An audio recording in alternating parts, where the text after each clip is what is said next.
All right, welcome everyone. We're Semblance of Sanity. I'm Caleb. I'm Jacob. And we're here for Monster, episode 44. All right, Johan's up to his candy tricks again. Yes, he is indeed. And then there's the new detective, Mr. Suck. Mr. Sook. Mr. Sook, that's right.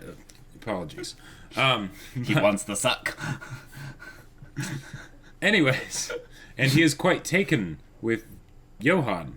Fem Johan. I can't wait to see how that goes. I can't wait to see how this goes. Yeah. This is gonna be great. So good. Like we have Tenma in play. Mm-hmm. We have Grimmer in play. Yep. Grimmer is still not found yet. We have the three main detectives who are involved with this, who are all happen to be Czech secret police. Yep.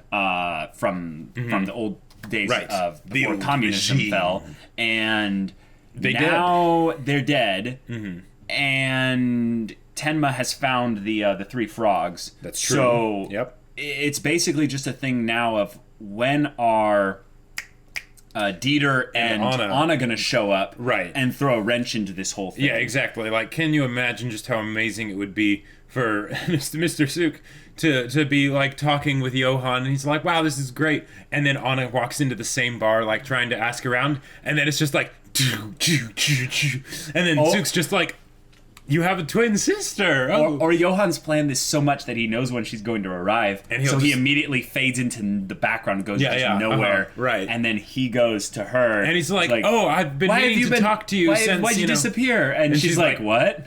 Yeah. Who are you? Oh, that could be so good. You have a kid. Oh, man. All right, guys, we're hyped. So without further ado, let's get into this. プラハ警察署内で信じられない凶悪事件が発生しました。ハムリク署長、パテラ部長刑事、ヤナチク刑事の3名が同時に毒殺体で発見されたのです。犯人は分かってるんですか？ Oh, poor Sook. 犯行に使用された薬物は筋肉弛緩剤と言われていますが、ですからそういったことも含めてこれから捜査を。申し訳ない。彼は別の事件の担当ですので。余計なことを喋るな。お前は早く行け。The two darknesses? That's how tranquil this music sounds. 申し訳ありません。子供たちの身にもなってください。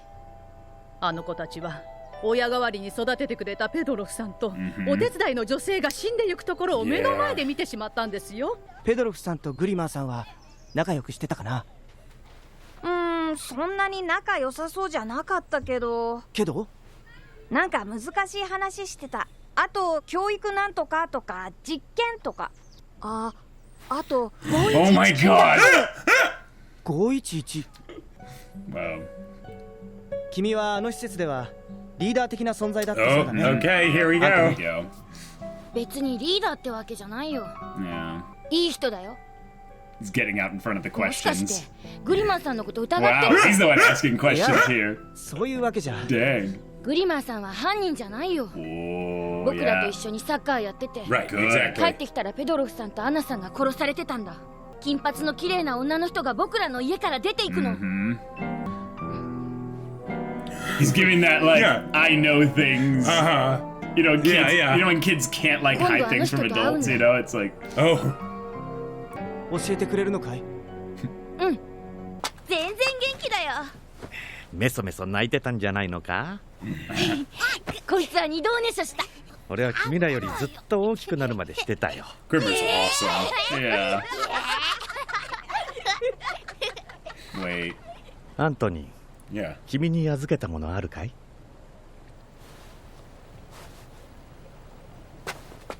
ありがとう。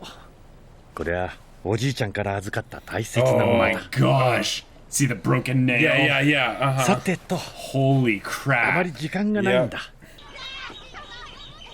Ah, gotcha. So he's just watching. We'll just have a talk. グリマーさんですね。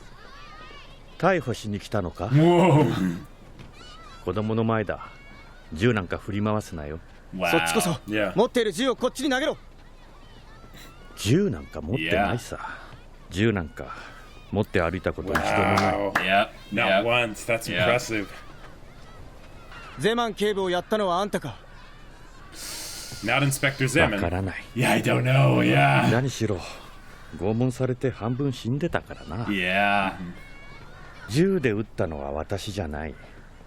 他の2人は私がやったのかもしれない。何休んでんだよこっちのチームメンバー足りなくなったよ。Yeah, slacker, come on. もうヘトヘトだ。ずっと様子を見てた。で、どうだった？俺は犯人か？Wow. わからない。That's a good answer. You don't know. Yeah. いろんな人に裏切られた。僕にはもうわからない。最後に信じられるのはあんた自身だ。God, Grimmer's such a fantastic character. Yeah, he's like just amazing. Oh. 逃げないと約束してくれますか？今どこに泊まってるんですか？油ホテル302号室。Cool. Okay. Oh my gosh. He gave him the key あんた now. にそれを預けるよ。Wow. 今回の一連の事件の原因だと思う。Whoa. 貸金庫の鍵だ。But the problem is Johan is on to Yeah, I know. の看板らしいけどね。店がなくなってもずっとかかってるんだ。Whoa, okay. 十何年か前の200火事の years, 時 yeah. も 火事。That's like the fire 10 earlier. years ago. この2階に子連れの女が引っ越してきてね。 Oh, 綺麗な dang. 女だったが、なんだか Wow. 陰気でさ。そこにある日突然黒い車がやってきて母子ともども連れ去った。ひどい時代だったからね。人が突然消えちまうなんて珍しいことじゃなかった。Alright. その女の人の連れていた子供って双子じゃなかったですか？いや、子供は一人だったよ。綺麗な顔した子でね。男の子ですか？女の子ですか？例えばどっちだった？ That's 小さい子って amazing. のはどっちか区別つかないこともあるからな。 Yeah, ま that's ったく母 oh 親はとも man. かく罪のない子供まで連行するとあって、そんなところに火事 So が起きた。 Johan was doing it even back 誰もい then. ない I あ mean, の部屋から we 火が出 we たと don't 思 know ったら、 that. It's な just ん a とその question 子 of 部屋にいるんだよ。 yeah, yeah. きっとあの子だけ釈放されたんだろうが、一人でひもじくなって何か食おうと火を使ったんだろうな。双子の一人は連れ去られ、もう一人は部屋に残ったとしたら。なるほど、そういう考え方もあるか。だけどなんであんたそんなに双子があるんだい？君が調べてみた方がいいって言 Dare ってくれ talk た about 例のノッポのグリマーって男。 Oh man. 僕は犯人じゃないと思う。そう。毒殺事件の知らせを受けて僕は呆然とした。世の中にはどこまで闇の世界が広がっているのかって。でもなぜこんなに犠牲者が出なくちゃいけないんだ。本当にこの事件は旧秘密警察だけがやっていることなのか。僕らが暮らしている世界のすぐ隣に。でもグリマーさんは僕にこう言ったんだ。最後に信じられるのは自分だけだって。 Quite literally. そう言いながら、僕にあるものを預けて。ご Yeah. めん、こんな話ばっかりで。僕はまだ君の名前も知らない。 Wow. 僕は今まで人間同士は名前や経歴を知って信頼が生まれると思ってた。 That's で a も place to 君には start. こんなに何でも喋れる。 Johan, you're so good. Like, Oh my god. oh my god, they're going. 母は僕の将来のために親父 The と別 amount れ that たん they だ。 show Johan is just not talking at 僕 all. が刑事になりたい I って言い出したら母は猛反対してね。なぜ刑事になろうって思ったの？ Asking 以 questions 前 and のあのバーで listening. 僕の友達が言ってたろ。本当に刑事ドラマの影響？ああ、子供の頃からの夢だったんだ。いつも刑事ドラマごっこさ。バーン。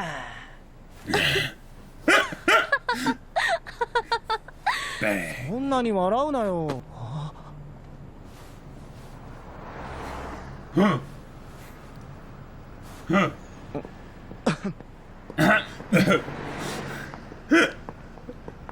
さっきグリマーって人から何か預かったって。貸金庫の鍵さ。その中によほど大事なものが入ってるらしい。モグリの個人 This is killing me. This is killing me. ペドロフが行った人体実験か何かのデータが入ってるらしいね。どうやら今回の一連の事件は Oh. それが Oh no. おそのこと警察の人にも誰にも絶対喋っちゃダメ。何かとても危険な感じがする。だから誰にも話しちゃダメ。 Wow. Holy crap, Johan.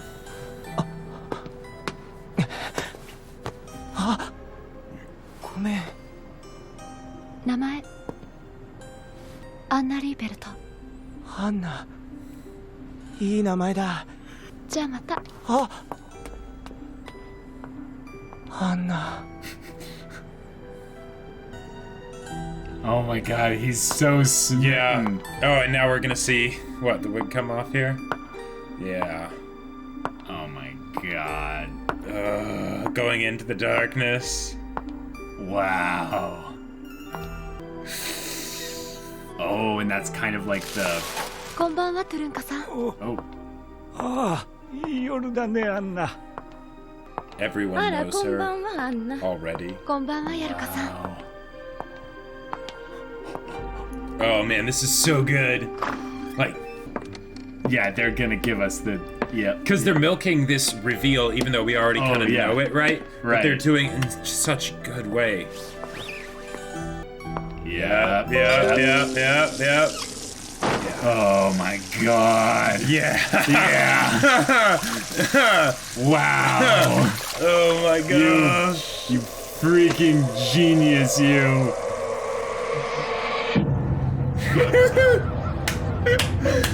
Yeah.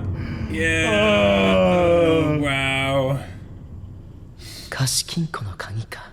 Well, yeah. All right. Yep, we called yeah. it. I mean, they did it wasn't that big of a twist because it was still a great twist because of the shock value of everything and how it happened and stuff. But the way they set it up in a very good way so that we knew it was coming before it happened. It's kind of like that way to basically compliment the audience because they can feel smart about like, yes, I've caught on to it, right? And it's all just like with Johan, it's all keikaku dori, you know. They're going along on your strings, and then you can have the actual literal reveal, and wow. Now, at what point do you think he's going to completely abandon her identity? Here, I don't know. Do you think he's going to orchestrate Anna's actual death? I don't know. That's the thing that I wonder, because the thing is that there's no real reason for him to abandon this identity. Maybe here, but as a whole, right? That's always something that he could use anywhere, especially now that he knows that Tenma is trying to kill him and is probably prepared to kill him, right? Like I feel like that might be one of the reasons that he's doing this, is so that way it throws Tenma off the trail. It also completely kind of counteracts the whole sudden surprise variable, like the surprise encounter with Tenma. Yes. Say he just kind of bumps into Tenma on the street. Right. All he has to do is just play act the part. Exactly. And then find some reason to get away from Tenma. Right. The thing that's a little bit of a problem here, though, is that Anna is on her way with Dieter, and Dieter is basically the variable that Johan, I don't know if even Johan could expect. Right. Because, like... And what would be terrifying, what would be terrifying is if for some reason Dieter got separated from Anna. And then he comes across Johan looking like Anna. Yes. And Johan, of course, Johan's Johan. He takes it in stride, right? This is a walk in the park for him, right? Inside he might be... He's like, okay, this will be a new challenge, right? And then, but Dieter's a smart cookie. Dieter's but smart. It's like, how would he handle something like that? Because there's so many fun conflicts that can come from Johan. Basically being someone that a lot of other people trust, and now that he, at the very least, has Suk under his thumb. Spell. It's just a matter of time before he gets to the safety deposit box and destroys everything. Yep. And the fact that, like, he told Suk the whole thing of, like, don't tell anyone about this, I'm worried, all that. Like, oh my gosh. Like, it's perfect. He's like, keeping it so that he can just kill Suk sometime later, and no one will know. No one will know. Any of this happened. Yep. If anything, one part that we haven't set up yet is we haven't set up the way that Suk's essentially going to spiral. Basically, you remember how Richard, yeah.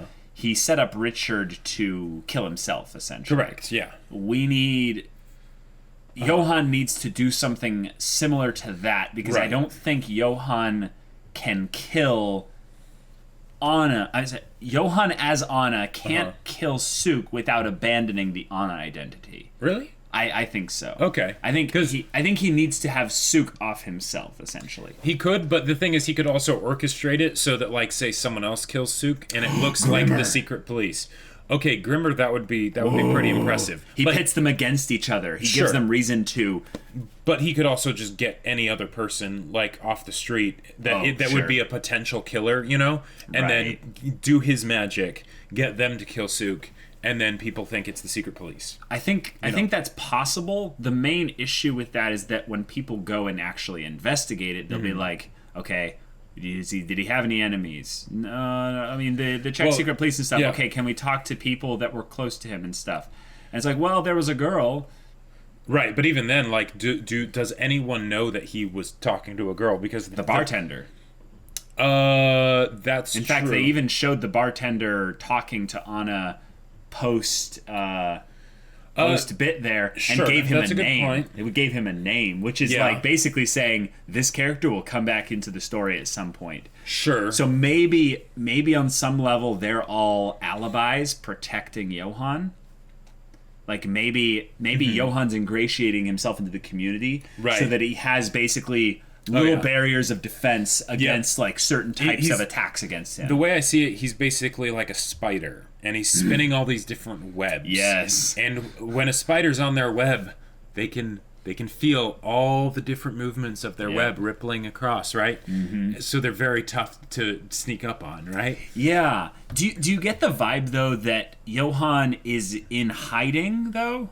Maybe because he's killing people as Anna. He's killing people, which is a bit like that's a bit bold. It's a bit bold, but because it feels like it's a contradiction. Yeah. If he wanted to hide, he wouldn't kill people. So why does he want to kill these people? Is it because he knows about them seeking after this thing? Right. I think that's something he got from Petrov, or is it something else? Is it tied to his past? I think it might be something where basically because the secret police exist as a faction, right? He can be a lot more forward with how he goes about doing things, right? Sure. Because with Richard, I feel like the big reason why he couldn't actually just murder Richard himself and have it be known that it was a murder is because of Richard's connection to Schuald. Gotcha. Because then that would cause suspicion, right? Right. But the fact that something like the police are being openly murdered, right? They're being poisoned and killed and shot. That makes it, you know, if that's happening, then that's sort of like enough noise that if one more policeman dies, he needs to be careful. Like people might not care too much. Like it, you think people it won't draw that much more attention because the attention's already there. Okay, so do you think then that Suk is safe for at least the next like couple episodes? Yeah, but just that. Okay. He's in dangerous water, and the way that this episode did things, like this episode went through things very quickly. Like just going through all the stuff that had been happening, even the dude that Suk was, or no, that Tenma was talking to about the twins and all that was done very quickly. Like I feel like that would have been given a lot more time in a normal episode.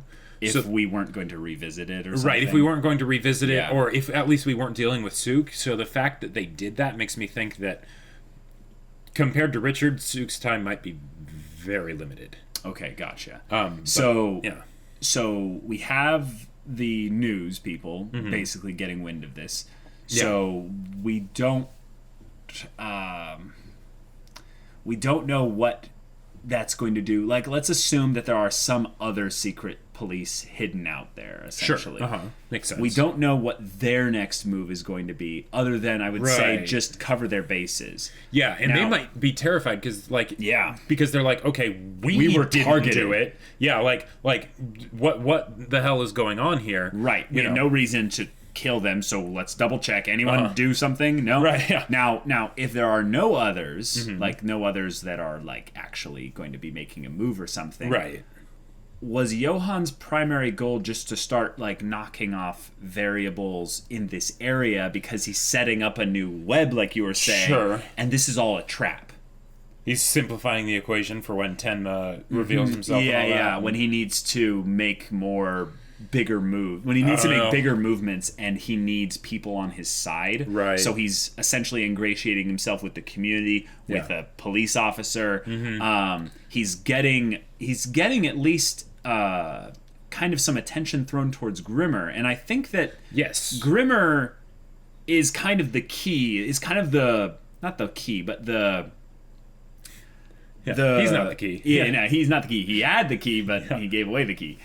He's kind of the linchpin, I would say. Okay. He is the point on which he is the fulcrum. Like everything is kind of being balanced around him. Yeah, Tenma's on one side, Johan's on the other, and then there's all the other variables and stuff. And and it seems like if anything, he's trying to push Grimmer away from him, trying to keep Grimmer at kind of a distance since that point when Grimmer saw him as Anna, essentially. Sure, yeah. And that didn't really work, though. So I almost feel like Johan's plan is actually not going well yet. Like it's a thing where he's still like, okay, I gotta get some more people. I gotta set things up. Right. But then I'm wondering, wait, why is he staying here? What is here? Because beyond the past stuff, and I think it has to be the past stuff because of the whole Chedok Bridge and Three Frogs thing.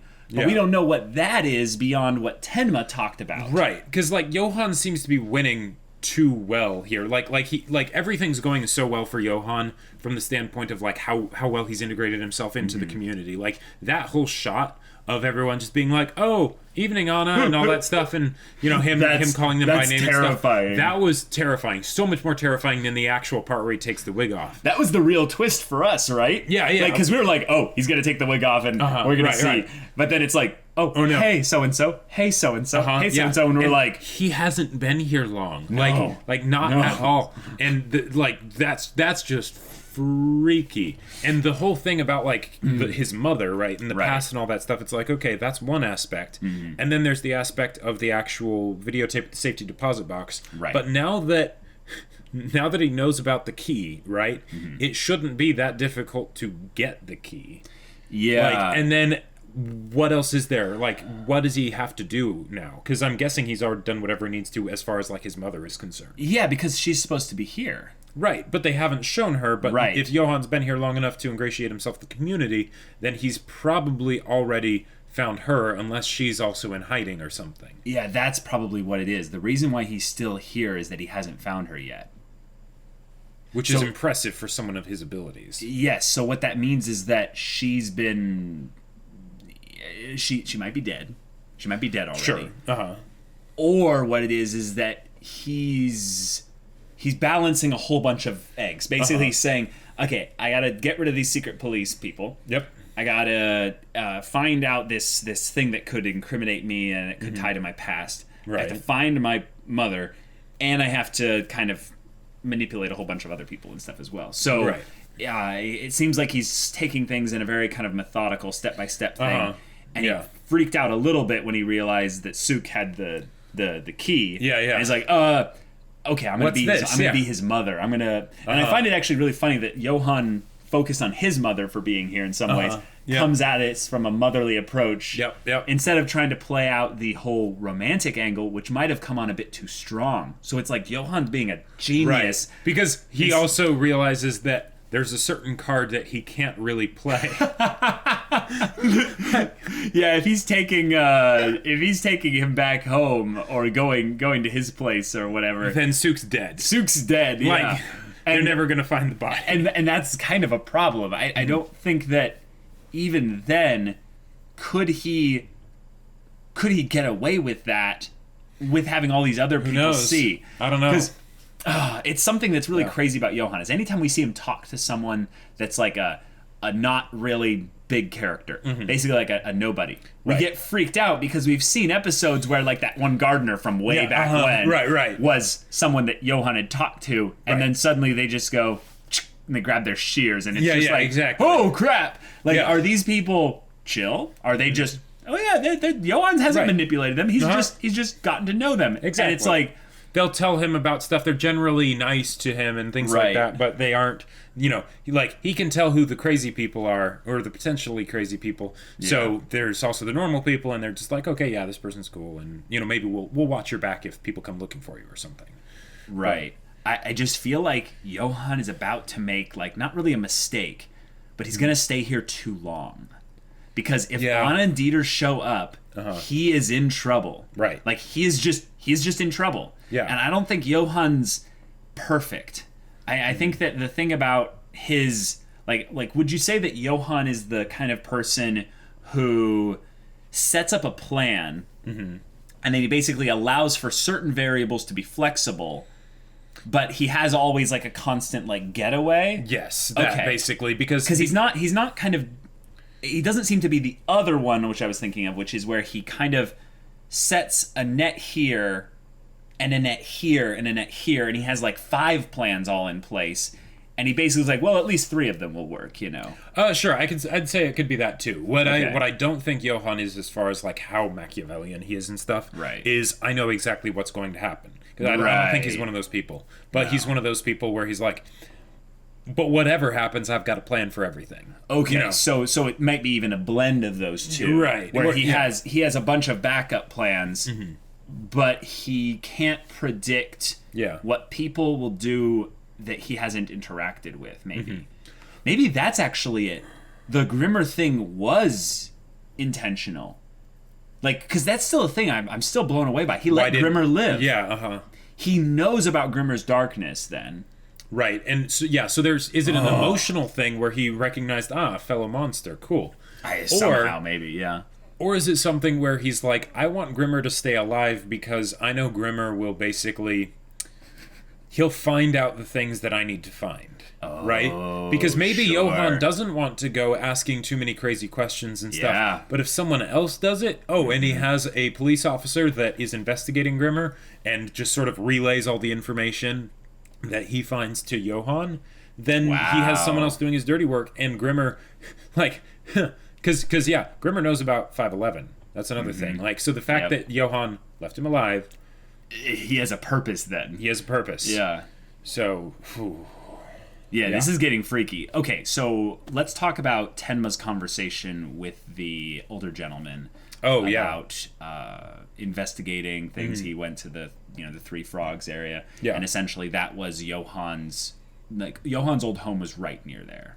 Right, or maybe they were staying in that actual place if it had like a hotel part of it or something. But they said that it was a cafe, but like a long time ago, like 200 years ago. And they said that sign has kind of just weathered wars and craziness and all that since then. And it's just like, the community kind of looks at it, it's like, hey, it's not there anymore, like the cafe or whatever. Right. But okay. So they lived in the second floor, kind of near that area, and they said that there was one kid, and this is the part that really like confused me, because I'm like, okay, there was one kid, but there was also a fire. And the fire was probably Johan. The fire was probably caused by Johan, but the thing is that they said that someone also came to take them away. Right. But then after that, the fire happened. Yeah, I don't know. And then a kid was seen in the fire.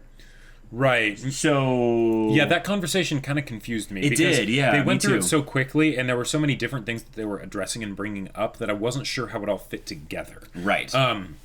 So, yeah, I'm not sure. Like, I'd probably have to just rewatch it, a couple more times.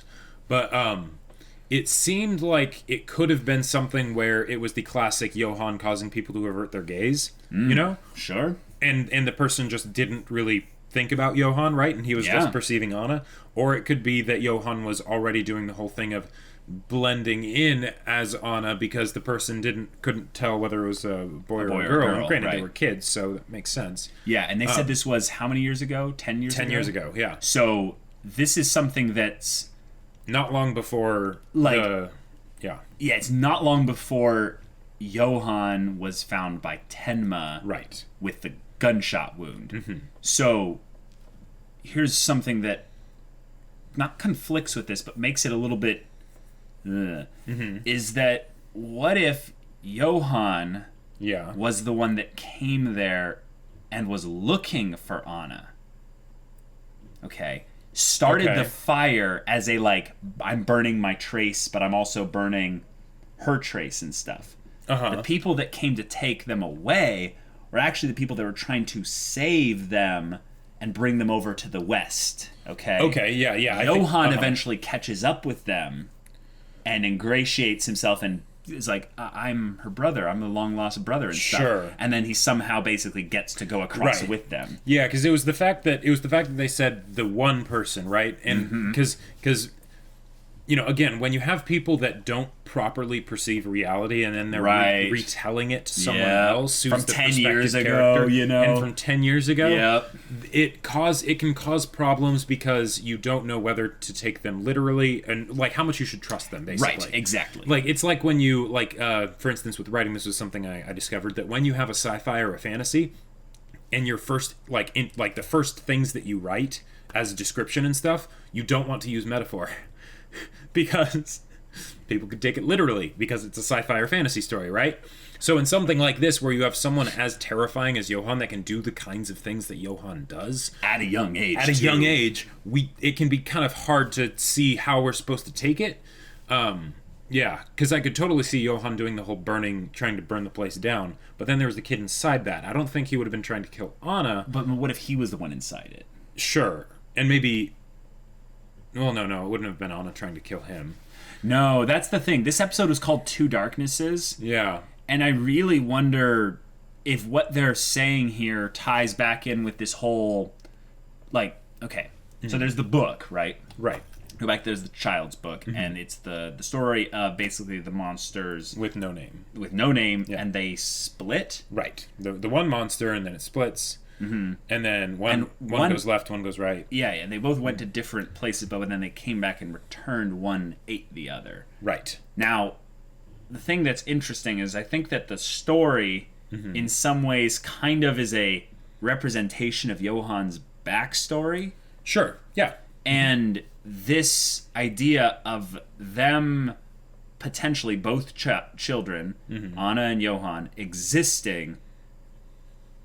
but not being in the same geographic location, but one of them being with the mother and the other one not. Yeah, it's what was going on there. What is going on there? Like, it almost makes me think they're trying to set up some sort of secondary Kinderheim 511, because if it was something where Johan wasn't there, then did he, that could be an explanation for why he wasn't there and stuff.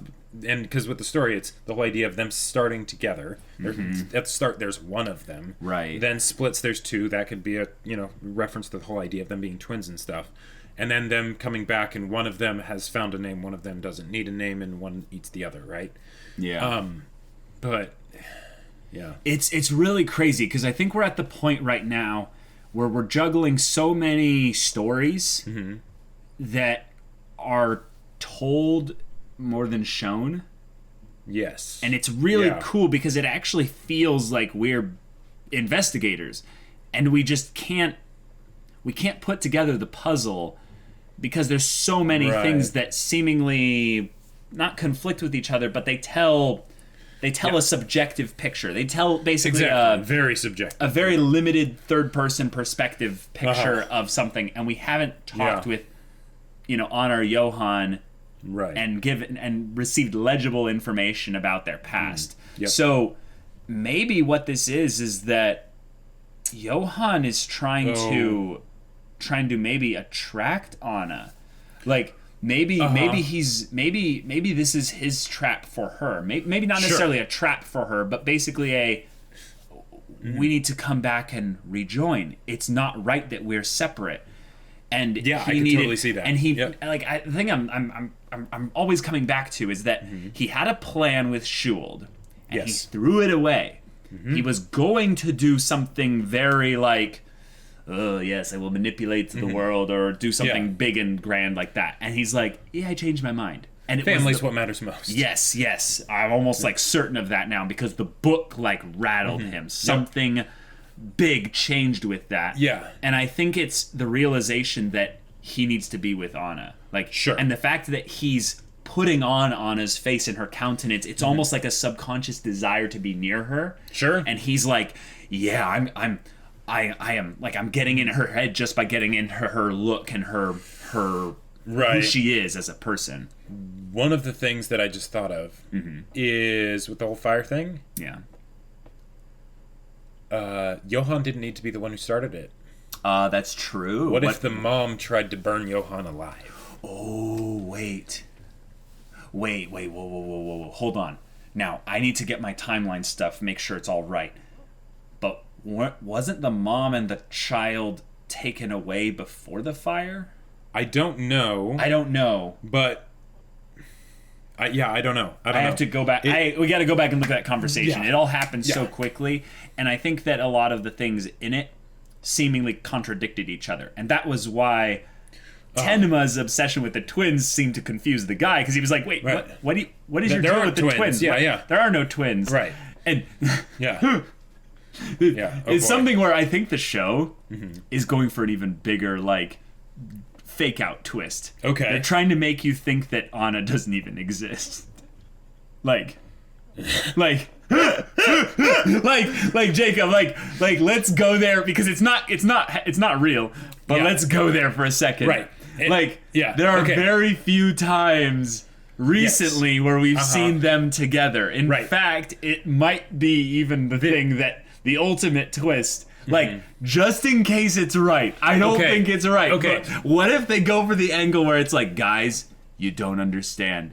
Johan has always been Anna. Or that's why he's the greatest ever. Right. There's no way that's it. The way we know that's not the case is because we literally had Anna brought into Johan's room, right? Yep. However, there was a 10-year time skip. Yep. Who's to say that in that time she didn't die?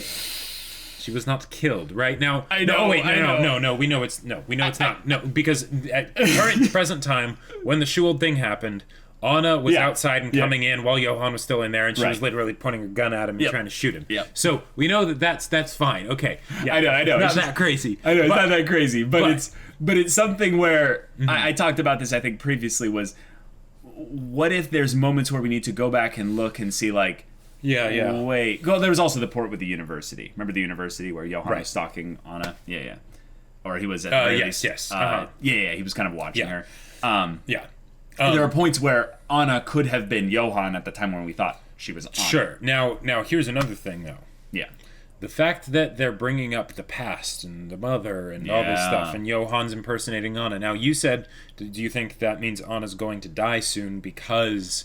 it's a way to basically solidify Johan's ability to continue to be Anna and be invisible, just forever. Because here's the thing. Yeah. If he wants to disappear, right? And that seems to be what he's wanted to do, then there are certain people that need to be done away with. Yeah. Tenma, for instance. Tenma and Anna are the main two, right?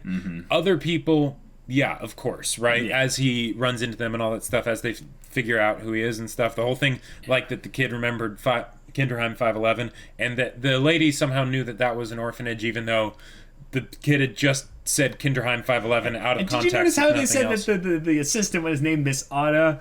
Well, that was just a red herring. There's nothing really to that. Yeah, because we met the assistant. Right, exactly. But it still also was like... Yeah. And it was spelled with one N rather than two. I know. But it still made me go it's just don't do this to me, show.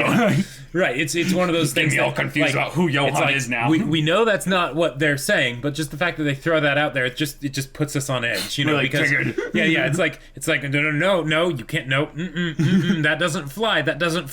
But what's going on? Johan has his other disguise where he gets really fat and puts in really big older woman boobs and punch on his face and everything. Well, here's another thing. With just makeup and a wig, he was able to make himself look like Anna. Now, of course, all the stuff to make him actually look curvy and whatnot. But here's the thing. Yeah. Oh, okay. Now this would be one of the craziest twists: is if Johan was never actually a dude. But that's probably not what it is. But they could. That actually would be genius. But here's the other thing. That would be amazing. He doesn't just have to impersonate Anna.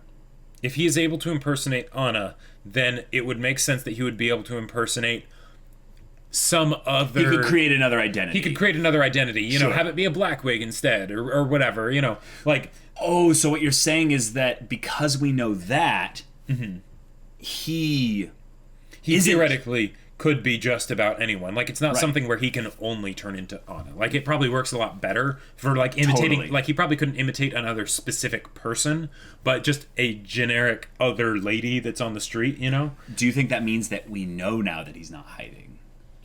He is actually trying to set... It's important that he's Anna.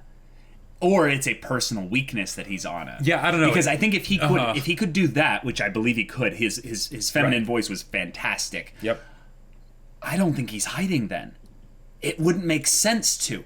He is trying to push this because I think he's eventually trying to pinpoint the police into believing that there's this woman out there and he's being seen by the kids intentionally, probably, so that he has a dump. He has a fallout plan where basically he can go, oh, I have to abandon the Prague project and throw Anna under the bus. Yeah, and at the very least, then he'll know where she is constantly. She could just be in prison, you know, and like he could just go to her at any point and be like, right, come with me, you know. And that's one of the tough things because especially if this whole reveal was based around the idea of families what matters most and things like that. Now it could just be like loose ends that were brought back up, right? That he had, that had been not a priority, and then he had forgotten about. It triggered his memory because of the book. He's like, oh, I gotta go back there and fix things. And if it was something like his mother did try and burn him alive, then that would make sense why he maybe didn't forget, right? Because hey, Johan may be a monster, but he's still a person, right? So that could have been traumatic for him, and then he blocked it from his mind, right? And maybe that was why then he struck out on his own with just him and Anna. And I think the whole thing with the mother, that's one of the things we really need to figure out, though. Yeah. She's still alive, because it would make sense if she tried to do that and then Johan killed her for it, kind of a thing. Mm-hmm. And then, he's just like, all right, Anna, we're leaving. We're going. Right? We're going to find a nice rich family to adopt us. And that's why they don't have good memories of their past, because they both experienced extreme traumatic stuff. Right. And particularly... potentially Johan with the idea of him, burning his mother like that. That's crazy. Now, sure. Yeah. I still feel like it's not that he's hiding. Mm-hmm. It's not that he's just tying up loose ends. There's a reason why he's staying here. Right. And that's what we need to find out. And we might already know what it is and we're just missing the variables. Totally and stuff. could. And so I think we'll figure it out once we get more information from newer episodes. And I hope that it's some kind of emotionally based reason. Yes, me because too. we don't see those from Johan very often. Mm-hmm. And when they do, because the idea of Johan, he's so good, so good at being bad, right? He's so over the top, he's so OP that he can do pretty much whatever he wants, right? Like for all intensive purposes, like if they could just have something happen and we'll be able to take it and say, yeah, that was probably Johan, right? Mm-hmm. So it's these things where he does the thing that might not necessarily be the smartest or the best option that gets really interesting, because we know he could do that, but he's not. It's that contradiction. Mm-hmm. So I hope they do something like that, and that we actually get to see enough of Johan's perspective that we know what it is and why it is and all of that. Totally. But yeah. All right, guys. It's a crazy episode. Oh. We get the actual, showcased reveal and everything. So, it's awesome. Rest in peace, Sook. Your days are numbered. I mean, maybe you'll just give it to her and not realize what you were dealing with this whole time. That could happen. Like, who knows? But guys, if you want to see... Johan's that good. Yeah, I know. If you want to see the next episode's reaction right now, go check out the link in the description below for our Patreon. You can get an early access there. You can watch full-length reactions there, and all this comes with Discord access, so you can chat with us about stories or whatever. And if any of that interests you, we'll see you there. But until then, we're Semblance of Sanity. I'm Caleb. I'm Jacob. And we'll see you all next time.